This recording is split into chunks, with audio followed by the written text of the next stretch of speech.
question what I must do to be happy. And so Kadir, of course, agreed. He set off again. And now, having made those magical 3 encounters, he was free to go and go and go, and his journey began in earnest. He went across rivers, across deserts, over mountains, through valleys, and finally he came to a tall black cliff. Up at the top of the cliff was a spreading karagach tree, and as he watched, he heard something.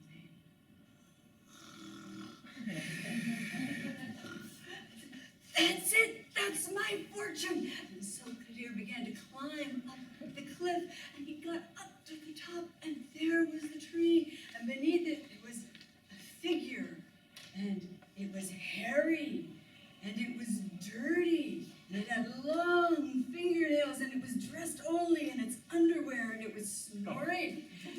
And he went over, and he began to shake it, and said, "Hey, you good bird of the fortune, wake up!" And the fortune said, and so he shook it and he kicked it, and finally he picked up a clod of dirt and he threw it at it. And Kadir, it said, "What are you doing here? Oh, you came all this way to see me. You should have been off napping too, but well, now you're here. Tell me about your journey." And so Kadir told the story that you all know well, and his fortune listened, and he said, "Well, Kadir, I can see that you are not quite as worthless as I thought you were. There is more to you than I ever expected." So he said, "I will give you the answers to the questions, and I will promise you that something really good is going to happen to you on your way home." So his fortune told him the answers to the questions, and fell sound asleep. "Wait," said Kadir, "what's going to happen?"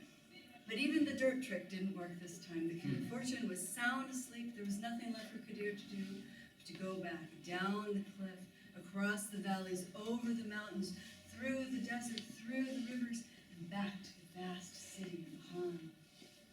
And he came and he stood before the Han. The Han asked if he had found any answers.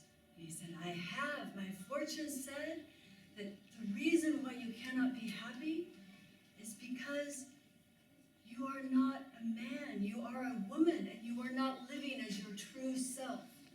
Until you live as your true self, you can never be happy."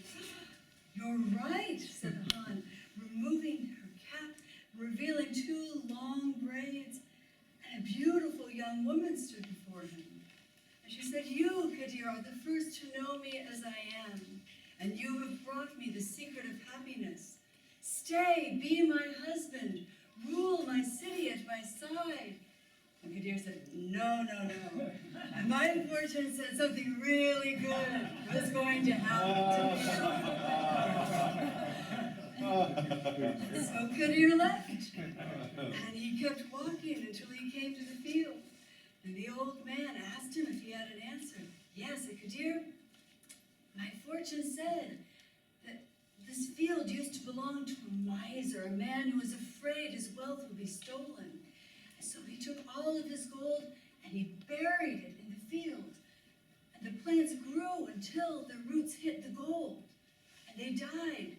So if you dig up the gold, you'll be wealthy, and your fields will be productive, and you will be saved." "Oh, thank you," said the old man. "You have saved us truly. Stay with us. Marry my beautiful daughter. Take half the gold." "No, no, no," said Kadir. "My fortune said something really good was going to happen to me on the way home." And so he kept walking. And finally, he came to a huge boulder on the side of the road, and out came the lion. "Well, Kadir?"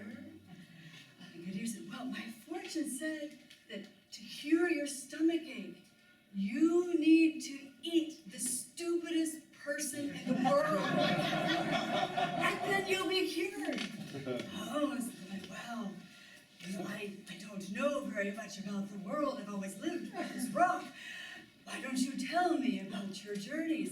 So Kadir told him everything that had happened. And the lion said, well, Kadir, I believe you have solved my problem. You have walked away from two beautiful women. You have walked away from power and wealth. You are clearly the stupidest person in the world. And you will cure my stomachache. And he drew back to pounce. And Kadir was terrified. There was nowhere to run. There was nothing to do. And as is usually the best thing to do in these situations, he fainted. But by that time, the lion was in mid-pounce. It couldn't adjust. It leaped and hit the rock. It died. Kadir, when he came to, he looked and he saw the lion lying there. He said, this is the best thing ever! I have the best luck in the world! I almost died! And I'm still here! And so he went back to his village, and he no longer complained about his brother. He was no longer bitter. He was happy and hardworking, and his sheep became fat. His horses became healthy. The girls began to wink when he walked by. And whenever anyone would ask him how he was doing, he would say, what do you think? I have the best fortune in the world. And that is the story of Kadir's fortune.